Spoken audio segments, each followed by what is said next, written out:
अस्सलाम वालेकुम viewers, welcome to my kitchen channel food secrets with Aashi. आज की वीडियो में मैं आपको बताने जा रही हूँ आलू अंडा बनाने का तरीका। तो बहुत ही अच्छी रेसिपी है, स्पेशली जब घर में समझ ना आए कि क्या बनाना है तो उस टाइम ये बनाना बहुत ही आसान है।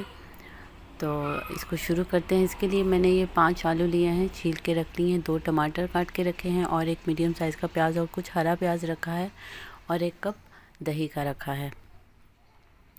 दूसरी तरफ आते हैं, ऑयल आप ले लें जितनी आपको ज़रूरत है, कम या ज़्यादा आप यूज़ करते हैं। तो मैंने इसमें तकरीबन 2 चम्मच ऑयल डाला है, तकरीबन 1 कप का लें। तो इसमें मैं पहले जो मैंने सिंपल प्याज काट के रखा था वो इसको थोड़ा सा मैं फ्राई करूँगी, उसके बाद फिर इसमें हरा प्याज शामिल कर दूँगी।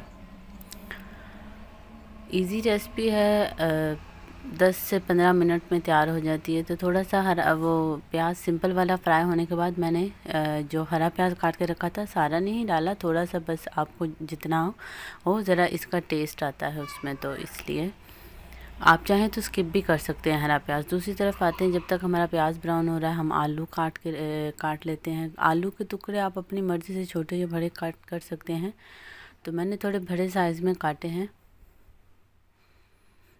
आलू कट चुके हैं हमारे। दूसरी तरफ हमारा प्याज भी ब्राउन हो चुका है और इसमें मैंने टमाटर शामिल कर दिए। टमाटर शामिल करके इसको आपने 5 मिनट देने हैं तकरीबन। आप इसको ढाँप के रख सकते हैं। मैंने इसको ढाँप के रख दिया था 3 से 4 मिनट के लिए, थोड़ा सा पानी लगा के। तो उससे ये होता है कि ज़रा टमाटर नरम हो जाते हैं।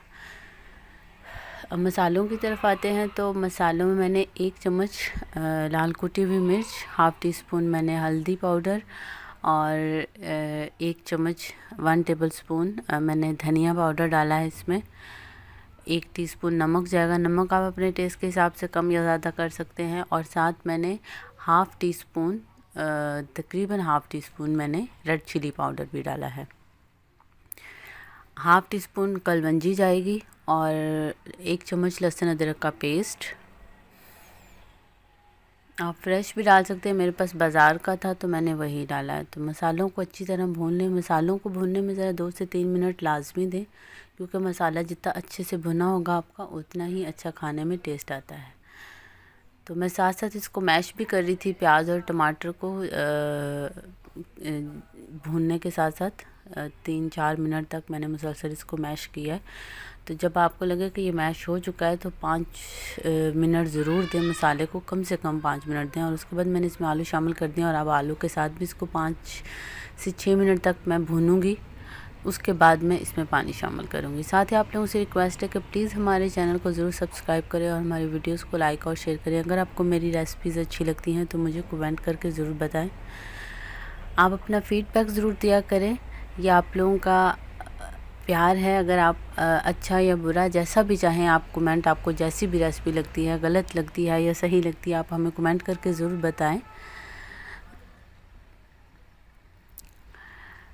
आलू को 5 मिनट तक भूनने के बाद मैंने इसमें दही शामिल कर दिया और उसको मैंने मिक्स करके ढाँप के रख दिया। दही में ही पानी इसमें शामिल नहीं मैंने किया, सिर्फ दही डाला और उसके बाद मैंने दही को खुश्क किया। जब तक दही खुश्क हो तो दही में भी इसको मैंने तकरीबन 5 मिनट तक ही भुना है, जब तक दही जो है वो मसाले में बिल्कुल मिक्स नहीं हो गई। और इसमें ये होता है कि ये इसमें ज़रा भुनने का काम ज़्यादा होता है कि आपको भूनना ज़्यादा पड़ता है, तो खड़ा रहना पड़ता है।